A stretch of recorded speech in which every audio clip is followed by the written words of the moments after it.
Wow. Andrea and Sue, thank you so much. And that was improv. I've never seen improv with two people on the piano. That was beautiful. Good morning. We begin by giving thanks for the precious land on which we live, the traditional territory of the Lummi and Nooksack peoples. Giving thanks for these mountains, valleys, and shorelines, and for the waters and the sky that we now share. In our gratitude for these most basic resources that sustain our lives, may we recognize our interdependence and the urgency for deepening interracial and intercultural relationships around the globe, beginning again, here and now. Welcome to Bellingham Unitarian Fellowship. I'm Reverend Paul Beckel. No one is free until we all are free. There will be no true haven until all of us arrive.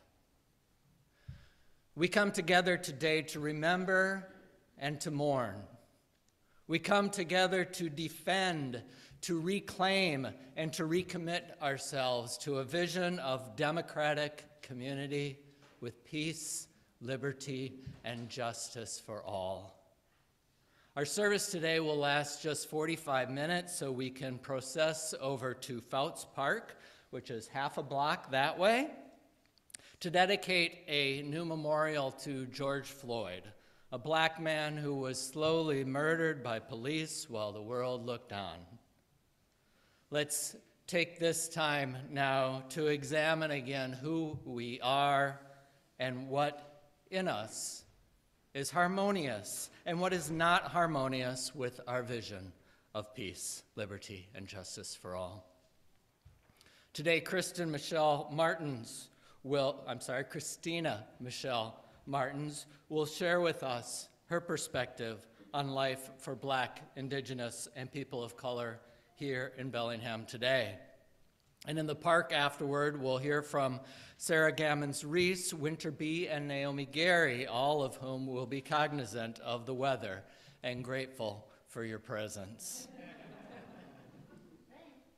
We'll conclude our ceremony at the park with Circle Round for Freedom and then coffee hour out there at the park. Those of you on Zoom, stay with us as we will be filming the entire time. Those of you who are here with mobility limits that prevent you from going over to the park, there will be coffee hour downstairs. Also, you'll be able to watch what's happening in the park. There's Zoom on in the conference room. And please lead, if there's somebody who doesn't know, look like they're looking for how to find these things, please lead the way. After the dedication, noon or 12:15, it's not going to be a long event, the Tragic Investment Study Group will meet upstairs in the Flex Room. And finally, one more opportunity to join in community will be our meditative candlelight Taizé service held tomorrow night and the first Mondays of every month at 7 p.m. This is both in person and on Zoom, and the details you can find at buff.org, where you can find today's order of service and lots of information about what's going on here at Buff.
Good morning. I'm Kat McIntyre. Nice to see you all. For the chalice lighting, I have chosen the words of an early hero of mine, Margaret Mead. Never doubt that a small group of thoughtful, committed citizens can change the world. Indeed, it's the only thing that ever has.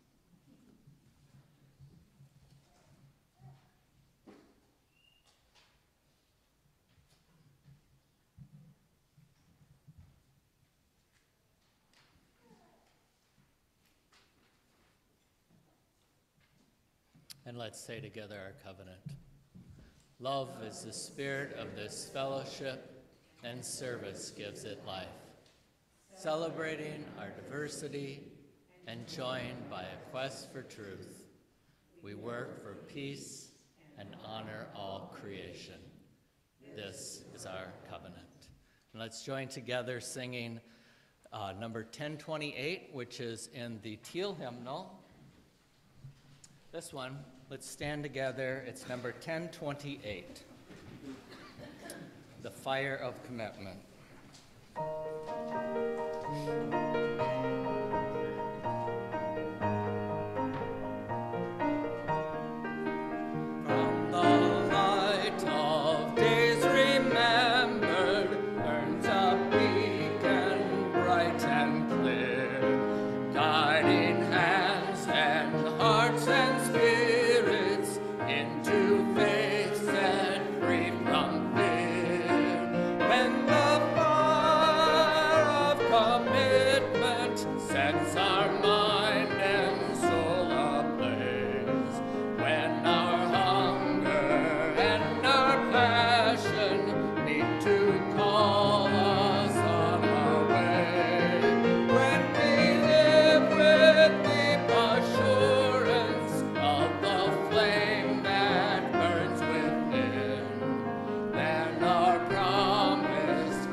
Have you been saved?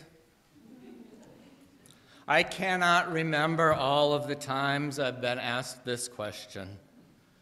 More than once as a teenage hitchhiker, and at least once on a plane. Mostly I just remember that I have always tried to change the subject. As a young Catholic in the 1970s, we didn't phrase it that way, but I would still say yes in order to avoid discussion on the fine points of what paradise is and how one might get there. In the 1980s, as an atheist, if I were asked, have you been saved? I could honestly say, yes, I have been. I didn't bother to say how long ago. Today I understand the question differently. So if I were asked, though people tend not to ask ministers if they've been saved, I might have the presence of mind to express myself as a universalist. Question: have you been saved? Response: are there hungry people in the world? Do Black lives matter? Are women recognized as human beings? Are the wealthiest taking up an ever-increasing percentage of collective wealth? Are people persecuted or assassinated for claiming their gender identity? Are armed police the only ones available to respond to cries for help?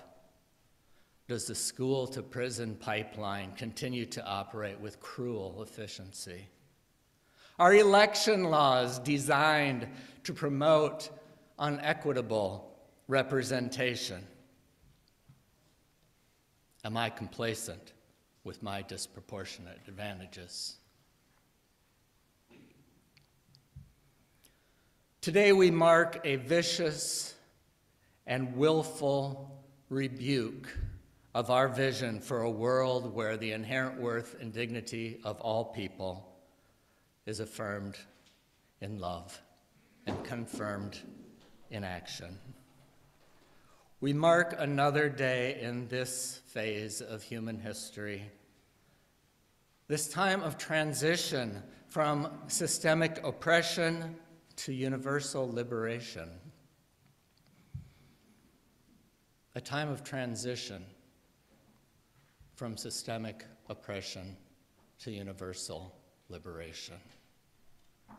Today, as we create a reminder of what we have been and who we aspire to be, we are not haphazardly identifying the murder of George Floyd as just another moment in American history. No, this is a deliberate offense to the status quo. Just as other events are not haphazardly selected to mark American history, like Confederate Heroes Day celebrated in Texas, or Robert E. Lee Day celebrated in Florida, Tennessee, Arkansas, and Georgia, and in Alabama and Mississippi on the same day as Martin Luther King Day. Virginia honors both Robert E. Lee and Stonewall Jackson the previous Friday. Jefferson Davis's birthday has its own legal holiday in 3 states, as does Confederate Memorial Day in 2. No, we do not dedicate a memorial to George Floyd because everything that happens in American history ought to be memorialized, like Nathan Bedford Forrest State Park in Tennessee. Forrest was the first Grand Wizard of the Ku Klux Klan. We shall not remember George Floyd by reenacting his murder in the same way that, until recently, Oklahoma elementary school students statewide celebrated the land rush of 1889 by reenacting in their playgrounds the day when European immigrants were invited to line up on the border and at exactly noon rush in to stake out the land, each for themselves, take whatever they wanted. No, we gather today to be reminded of something else. And every time we pass Fouts Park, may we be reminded again. And every time we pass a person on the sidewalk, let us be reminded again. And soberly, deliberately, and confidently say that while we may not see the promised land,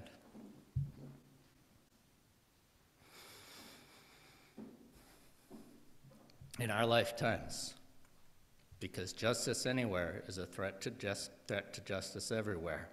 While we may not see the promised land in our lifetimes, there is no greater vision for humanity than liberation for all.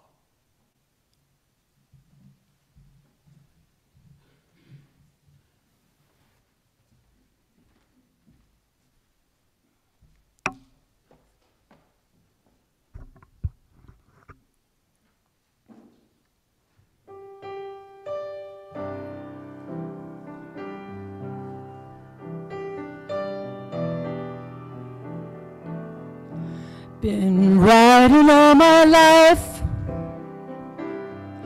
on a ticket that came free.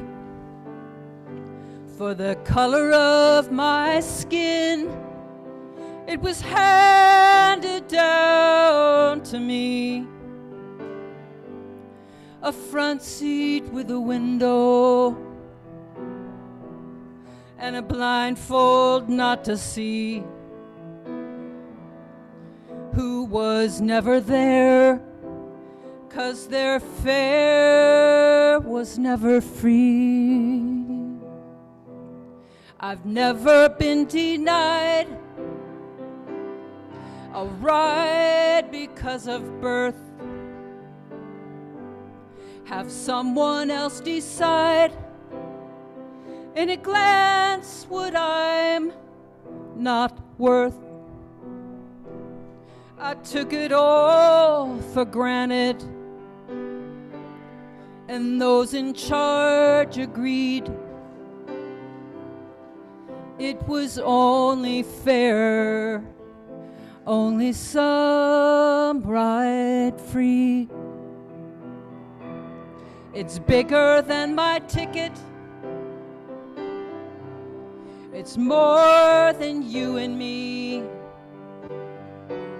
What's built into the walls of a whitewashed history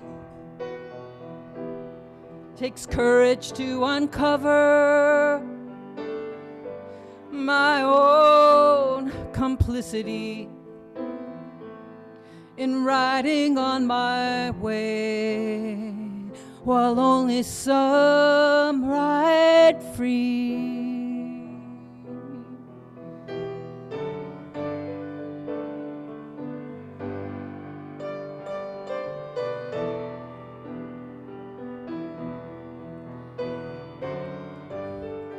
We all get hurt by this divide. Color lines cut worldwide,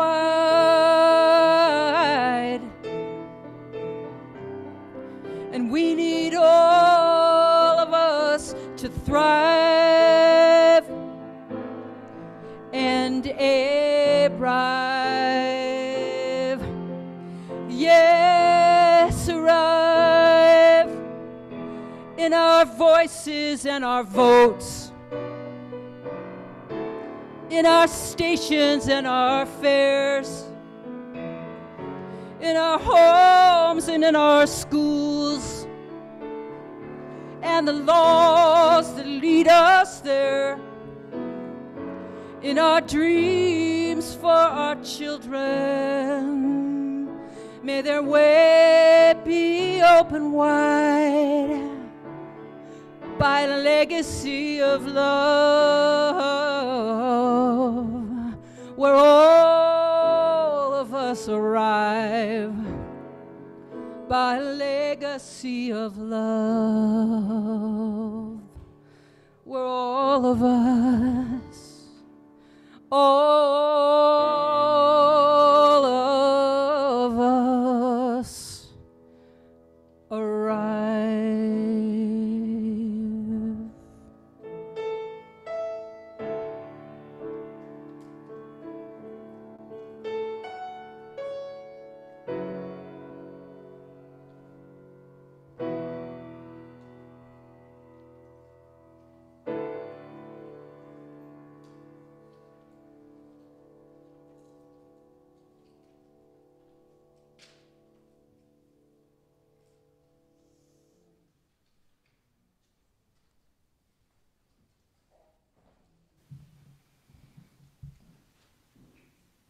Thank you, Sue.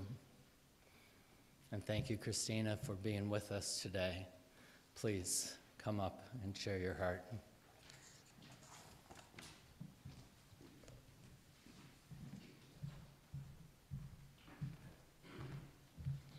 Good morning. And I'm a millennial, so I don't use paper anymore. My notes are on my phone in my Google Doc. So I promise I'm not playing games down here. My name is Christina Michelle Martins. I was at the end of last year, elected the first Black woman to serve on Bellingham City Council. Thank you. Thank you, and that's not a humble brag.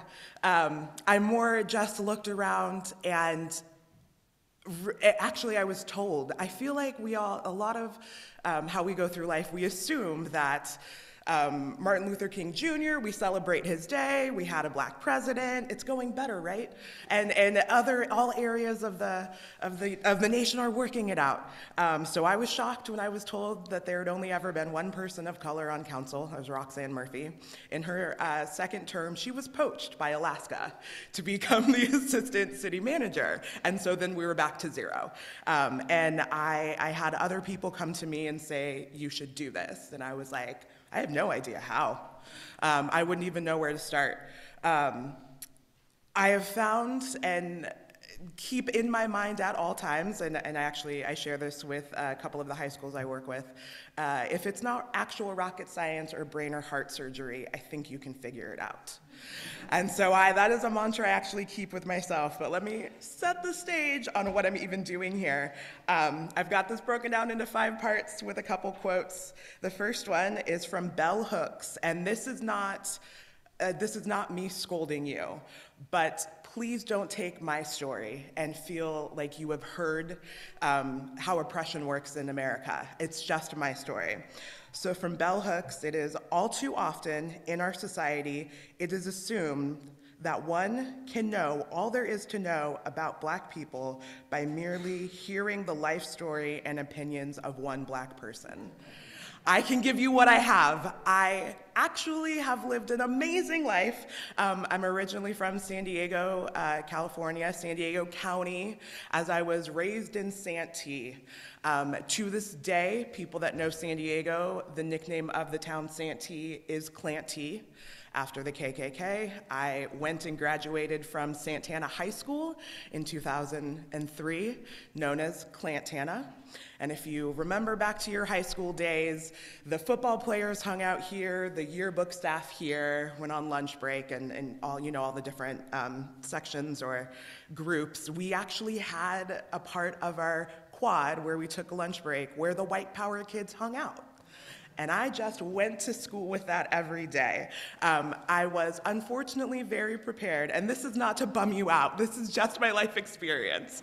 I truly believe that childhood trauma plus time equals humor. And so I do have a very light presentation, or joyous presentation, as I've been told. The first time I realized that my skin was going to be an issue, I was 5 years old. I was playing with 3 other 5-year-olds on our street. All of those young ladies were white. We'd been playing for hours, and then we went into Alicia's house, walked past her parents, said hello in the living room, went into Alicia's room. She had all of us sit on the floor, and then she assigned places to sit for everyone else, and I was left on the floor. And I said, Alicia, what's going on? And her response was, my parents were nice enough to let you in the house, but they don't want you sitting on any of the furniture. So those are 1990 Southern Californian adults telling their child this, to tell this to another child. And I remember we lived 8 houses away, walking home crying. My mother, again, is white. I do not know my father or any of the black side of my family. So I grew up just thinking I had a really good tan, at least until this point. It was not an issue in my family. And it dawned on my mother as well in that moment that it's not as hunky-dory and kumbaya as we would all love to believe. And then I can also say, again, not to bum you out, March 5th, 2001, I am a survivor of a high school shooting. At that time, it was the largest behind Columbine. There have been so many since then.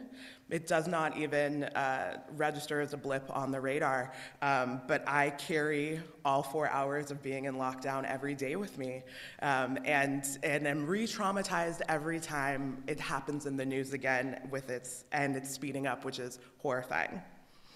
So with all of that background information and just how I go about my daily life down in San Diego, as soon as Donald Trump announced he was going to run in 2015 with 12 other Republicans in the field, I knew he was going to win because of everything that I've seen on the backside. And so I really started to try to figure out where I could go in America to try to outrun the Second Civil War. Spent 8 months researching and came up with Bellingham. Had never been to Washington State, fell in love with the advertisement that Western does on the internet. They're top notch. And started looking into the community a little bit. It was so cute, it was so adorable, it was so tiny. All of Whatcom County is 200, and depending on who you ask, 224 to 240,000 people. We should be able to figure it out here. Almost all solutions. If we could figure it out here, hopefully we can transport it to the rest of the world. But at that time, I never thought about politics. I moved up here wanting to be the next Oprah.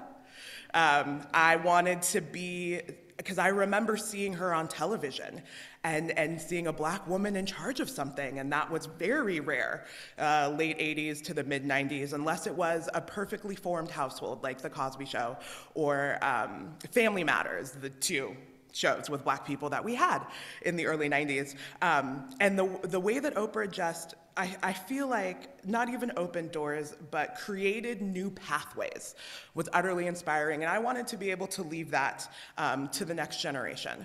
And so came up to Bellingham. We got here in September of 2016.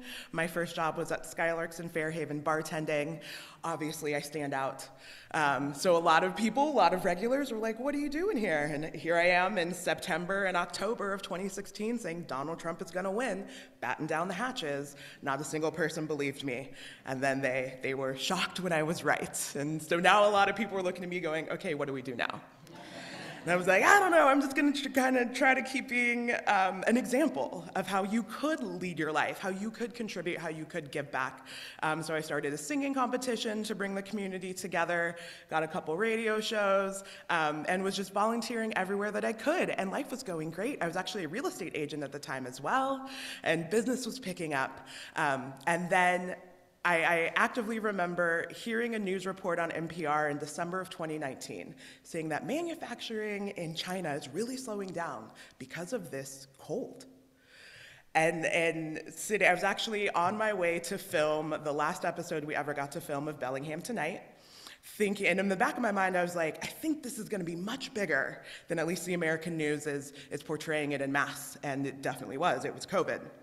So when it came to COVID and the world stopped in March, essentially, I remember watching the press conferences from the New York mayor giving us daily updates. And I was like, okay, what's happening here? Who has any information on what's going on in Bellingham? And I felt like it was just a lot of silence. And then there was the murder of George Floyd. And this one hurt. I remember the Rodney King riots, was living just south of LA when it was happening. And even then, that population, LA, Southern California, really felt it. It didn't really reverberate, and nothing was really done about it then. But it being COVID, everyone trapped in their homes, addicted to your phones for what is happening, refreshing nonstop. This video I truly believe that George Floyd's murder would have just gone in the catalog of so many other American citizens who have lost their lives to systematic and systemic racism had we not all been stuck at home watching it in real time almost. And so I will respond to Reverend Paul. That is kind of why I picked to really dig in to remembering George Floyd, because for the first time in my life, it seemed like it mattered. It seemed like people were waking up. It seemed like it wasn't just people of color that were like, we need to do something about this. And that's really been, I feel like, what has been stagnating racial equity and justice is the people of color can't do it on their own. We don't overwhelmingly hold positions of power or the purse strings in which to make it actually come to fruition. And so I kind of really dug in on this, and I actually, excuse me, I took to social media. I knew that there was, I didn't know, sorry. I imagined, having been in this community for 4 years at that point, that there was not going to be another person of color who would take to social media and just share their thoughts and their experiences, because it's very raw, it's very open. I just held up my phone and I live streamed how it felt in the direct week after George Floyd of walking into a room or even in a grocery store and feeling like everyone was just talking about you. You know that moment when you step in your room and you're like, hey, I'm here, and the hush falls over the crowd. The color of my skin did that everywhere. And I really thought that if we don't have a conversation, if we don't open the door to a conversation, we will be stuck in these silos of kind of assuming what the other side is doing or thinking.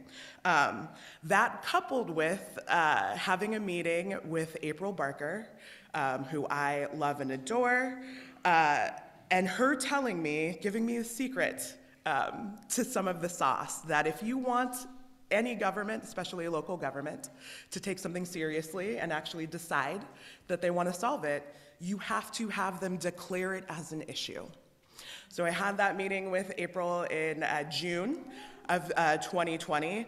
At that same meeting, and this is not a diss to anyone who is serving at high level in our local government, and it's publicly available information, the mayor of Bellingham makes $163,000 a year. And that kind of stopped me in my tracks. Granted, it was his very first year. We were 5 months into a world that no one could have ever predicted. But for $163,000 a year, I wanted a little bit more of an ROI for the leader of our community. And that I went back to social media and I told the community that, again, public knowledge, it's your tax dollars. Are you getting what you're paying for? And that led to opening a whole can of worms. I had a lot of people hire in any office whatsoever really looking at me, but I kind of dug into another quote for you. Start where you are, use what you have, do what you can. It's Arthur Ashe. I'm a huge tennis fan. So I was using social media. From my post, Heather Flaherty, who is the executive director of Chuckanut Health Foundation, gave me a call. We'd never met before. She said, "This is awful, and I don't know what to do, but I am a white woman sitting at the top of a community foundation that is supposed to be giving back and helping to solve these issues. Christina, what do we do?" And I was like, I have absolutely no idea. My knee-jerk reaction was, I don't know, give it to Black Lives Matter Seattle. But even in that sentence, my caveat was, but then that's this community's money going to Seattle. And we have this problem here too, I promise you. So we really reflected on that. And then I ended up in a situation where there's a protest happening downtown, and I had nothing to do with it. My name was thrown about, though, so the Bellingham Police Department called my mother, who is still in San Diego, to ask me where I was, what I was up to, and if I could shut down the protest. So my mother calls me, and I was like, what? And that particular protest had started at City Hall. They had marched to the police department wanting to speak to the chief, who was then David Dahl, and then went out to the streets of downtown. And they did start creating a ruckus. That is, it was definitely not an event that I would have organized. And the knee-jerk reaction, again, was, well, call the loud black woman, which I'm fine with. I don't mind a phone call. In a text conversation with Flo Simon, her response was, we really want an amicable solution to the situation, and right now we have found that the presence of police uniforms can actually exacerbate the issues. And I said, well, isn't that the problem? Yeah. And she agreed. She absolutely agreed. And so that led to 5 meetings with David Dahl, Flo Simon, and Claudia Murphy, the top 3 at the time in 2020. And they had all their documentation. Look, George Floyd will never happen here. Here's all of our paperwork. We check every box. And I, at the time, was meeting with Su Ling Zhao, the co-creator for the Racial Equity Commission, and this was before that was even a thought. And we kept asking, but you write the paperwork, right? You get to decide what boxes are on there that you're checking to make sure that you're doing a great job. Where is the independent oversight for that? And so we stewed on that and stewed on that and stewed on that, and actually got to the point that we realized policing is not the issue, actually. It is an outcome for how terribly we are failing so many human beings in the beginning, in their start of life. And we reflected very long, hard, and often on how do we keep people from falling into the river instead of having to go and fish them out down the path. And from that was really born the idea for the Whatcom Racial Equity Commission. We wanted an umbrella to make sure that all of the different entities that are doing that type of work knew that they were doing it. Again, 230,000 people in Whatcom County. The amount of misinformation and terrible communication boggles my mind. There are so many amazing human beings and groups doing everything they can, but they're not talking to each other. And so we wanted to be able to not only bring them all together, but as a regular citizen on the ground, there's a lot of stuff that the government can say, well, you're not privy to that information.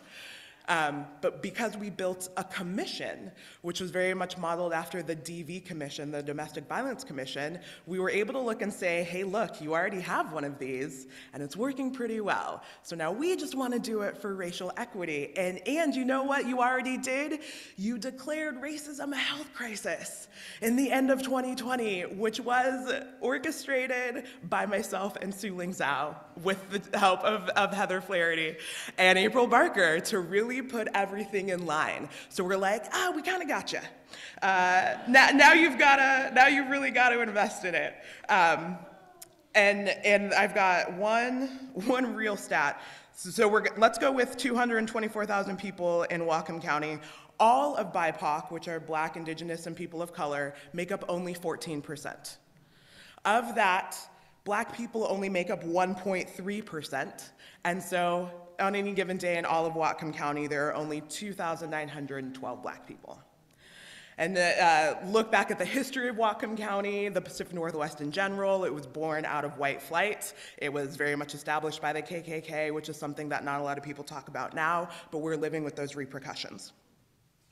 So we were able to get the city and the county to invest money in building a Whatcom Racial Equity Commission, which was a huge win. And then little birdie started chirping in my ear, we think we need you in a seat of power.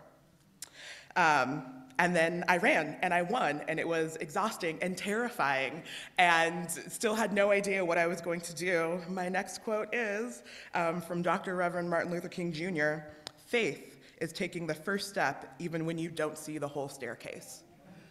So I really kept in my mind, and to this day, I can't do any worse than some people in office. I could not do any worse than a Mitch McConnell. I can't do any worse than a Donald Trump, and I think I deserve to be in this conversation. So I won and I got in, and it's terrifying. I'll kind of scoot to the end of this year. It is the budget cycle. We as a council and city staff are figuring out how to spend $800 million of your tax money over the next 2 years. And it's a meeting in the mayor's boardroom, all 7 council members at the table, The mayor, our finance department, and a couple other key pieces at the other side, and then the walls are lined with about 12 people on each side, so 24 in total, kind of the audience, of who's who in our local government, who is behind the scenes in these closed-door conversations, who are giving us, the council members, the information deemed viable and acceptable to make decisions. Every single person was white except for Skip Williams and I. So had there not been 2 elected people, we fought and clawed our way to get into that door. There is not any official high-ranking staff members of color in any of these conversations, and the council members are not all of them. Which was really disheartening. It felt very much like a get out moment. But I volunteered to do this because someone has to. And here I am thinking that I can. My next one, I'm going to go to a Pablo Picasso quote. Others have seen what is and asked why. I have seen what could be and asked why not. And so I want to implore all of you, if you take nothing else from what I've said up here, what we're doing isn't working. At least for the whole. So many people are being lost in the crevices and falling through the cracks. It is working for the established quo, but as the Constitution was written without any women or people of color contributing to it, we might need an update for some of our foundational documents. And so here we have the opportunity to do that now, but it's not me. It's all of us. So I definitely encourage you to get in where you fit in, find out what is happening. I'll segue to an Abraham Lincoln quote: "The best way to predict the future is to create it." You all are sitting in this room. You come together on a weekly basis to be in community. What else can you do? I will say one of my most horrific memories from my first year was being in a meeting with a lot of people.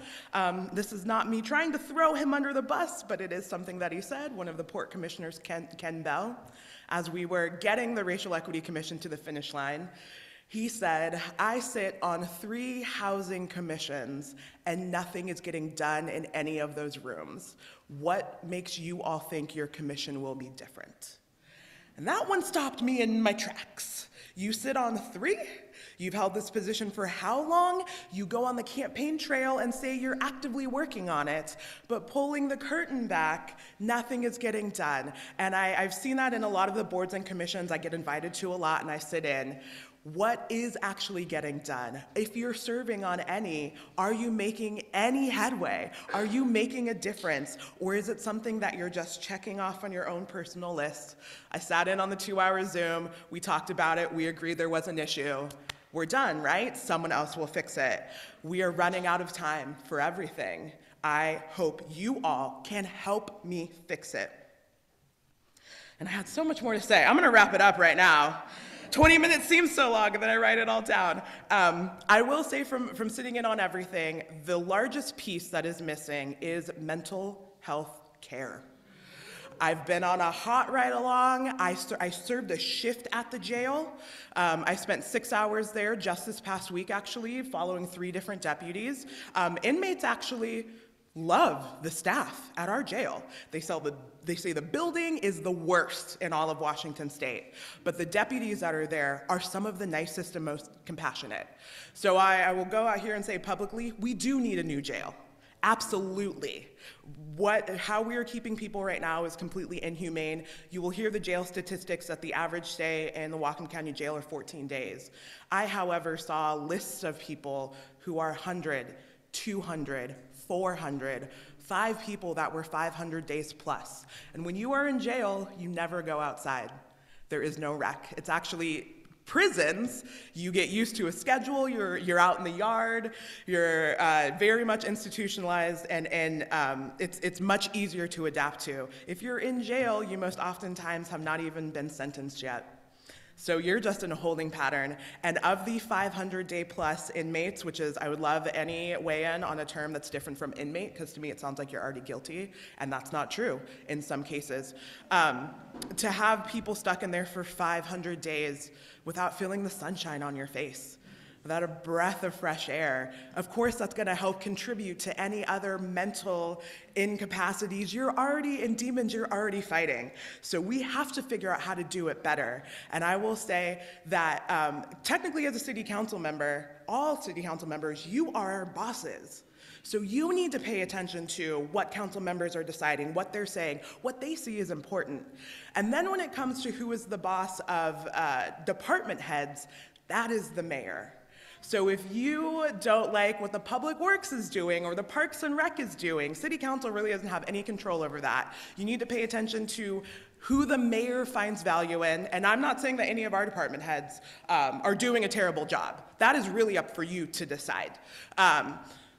As we all try to figure out how we come together and this lovely, beautiful baby who's the most well-behaved baby that's been sitting in the front row, if we start today and now, that young child, I do not believe, will be in a world where we have solved this.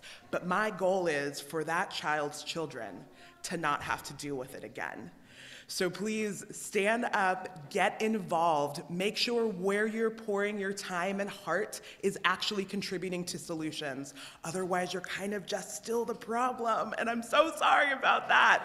And then if you need any guidance, feel free to reach out to me. Naomi knows how to get me. You can go to the city website, click on my face, it'll send me an email.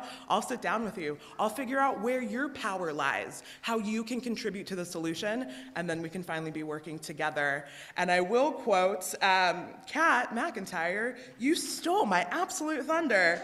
My very last quote already written down. It's one of my favorite. We shared it with the stakeholders for the Racial Equity Commission all the time. I will say it one more time. Never doubt that a small group of thoughtful, committed citizens can change the world. Indeed, it's the only thing that ever has. And I get to say that I've already done it in action with the Whatcom Racial Equity Commission. Knowing nothing, I've built something. Let me help you build something, please. Thank you.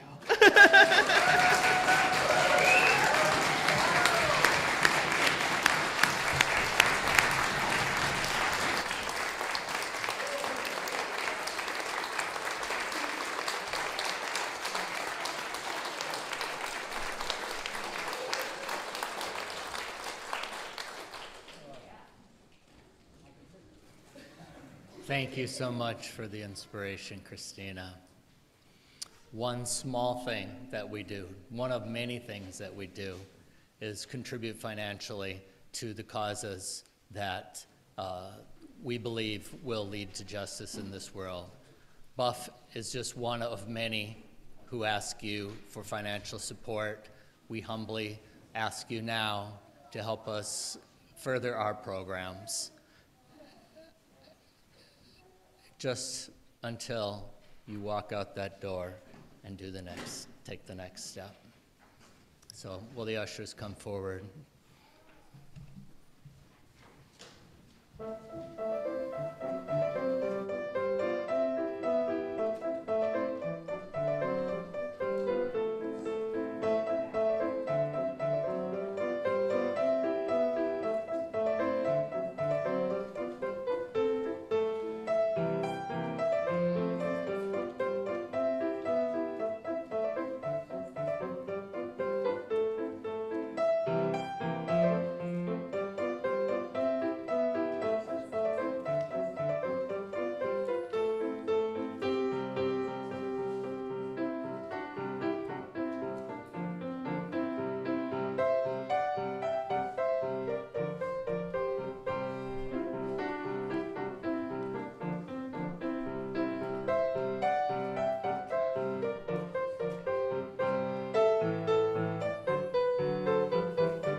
Come and go with me to that land. Come and go with me to that land. Come and go with me to that land where I'm bound. Come and go with me to that land. Come and go with me to that land. Come and go with me to that land where I'm bound. There'll be freedom in that land. There'll be freedom in that land. There'll be freedom in that land where I'm bound. There'll be freedom in that land. There'll be freedom in that land. There'll be freedom in that land where I'm bound. There'll be justice in that land. There'll be justice in that land. There'll be justice in that land where I'm bound. There'll be justice in that land. There'll be justice in that land. There'll be justice in that land where I'm bound. There'll be singing in that land. There'll be singing in that land. There'll be singing in that land where I'm bound.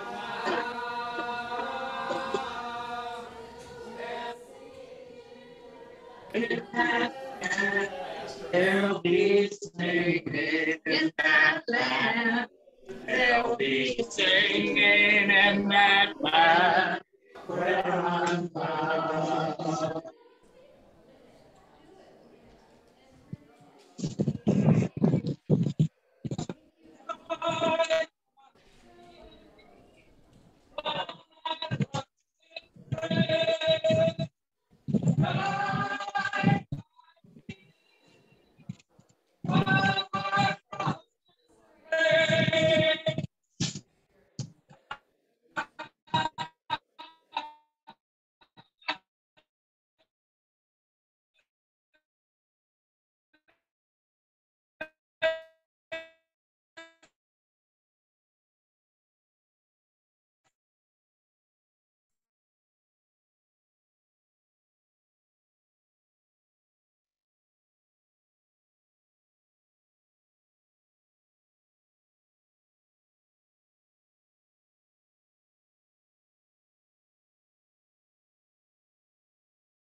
We shall all be free. We shall all be free. Amen. Oh, peace in my heart.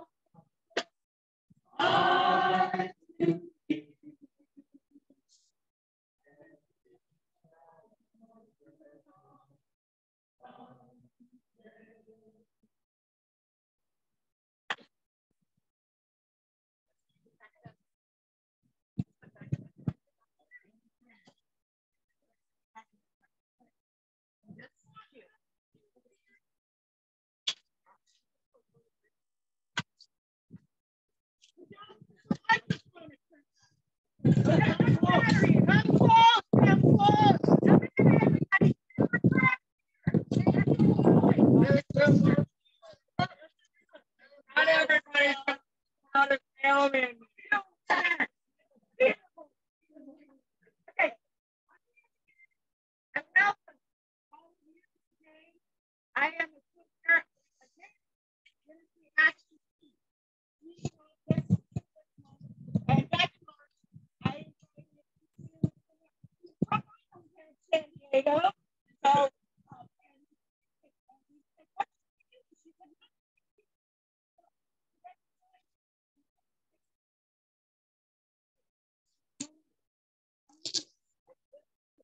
and we came up with an idea and working right involved and that there is a bench now. Stand here next to the other memorial. But now we have these two memorials.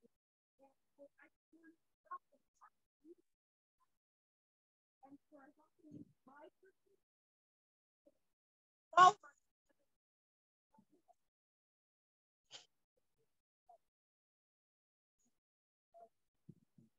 that way.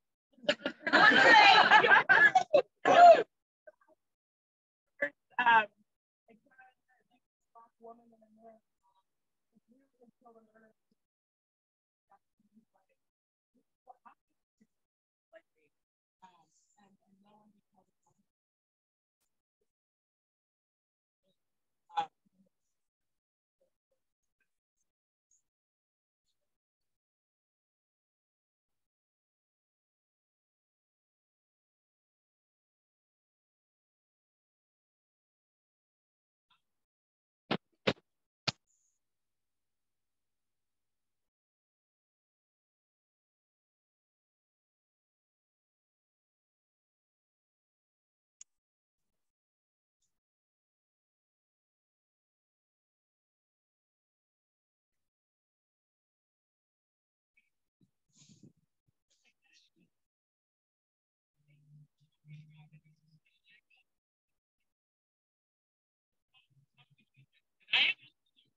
Certain cases that felt like I was kind of part of the face of blackness, and I discovered my white tears because of it.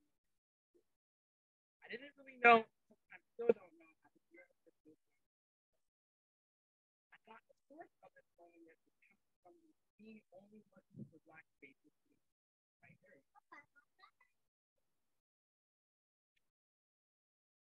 So I started thinking about ways that I could somehow cope with or prevent this loneliness. I took on the mindset to be dead set on housing and participating in the white years of race, gender, and all of it. Me taking on this mindset came after George Floyd got murdered on May 2020 when the racial elected conviction happened, meaning that all the white people were apparently unaware that black people that down. George Floyd's murder taught me that I have to use my voice, not an option. George Floyd's murder taught me that I have to start paying attention. George Floyd's murder taught me and every other black person that that cop knee could have been on my neck, could have been on someone's brother's neck, and it could have been on someone's dad's neck. And hear me when I say this, the moment that I started the game of football high school, the striking feeling of loneliness got worse. I was losing friends that I should have wanted to lose for many. An example of this is when I had a friend that was a white woman. We knew each other since elementary school and reconnected over the phone. Things were going well and we were FaceTime to be good. The topic of Trump, Black Lives Matter, protest, and the so-called riot or national gospel. Opinions on these things were already shaky, as you could see in the comments that are dad and given the fact that she didn't see the post or overtly disagree with her dad owning such things, I told her it's probably a good idea to do so. This day, I am acquainted with no white people, so I never asked to hear their honest thoughts about black people. Simply because I know the risk that I'm taking and the possibility of facing the negative things I am seeing or associate with these things I see. Given that these experiences happen to me,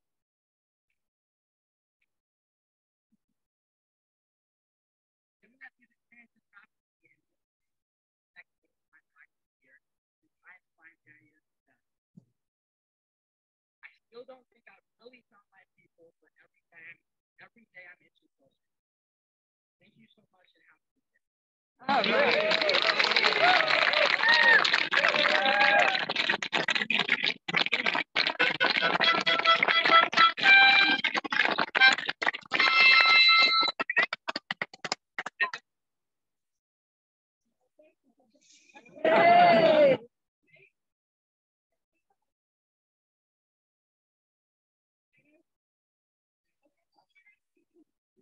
Yay!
No, we want to go ahead.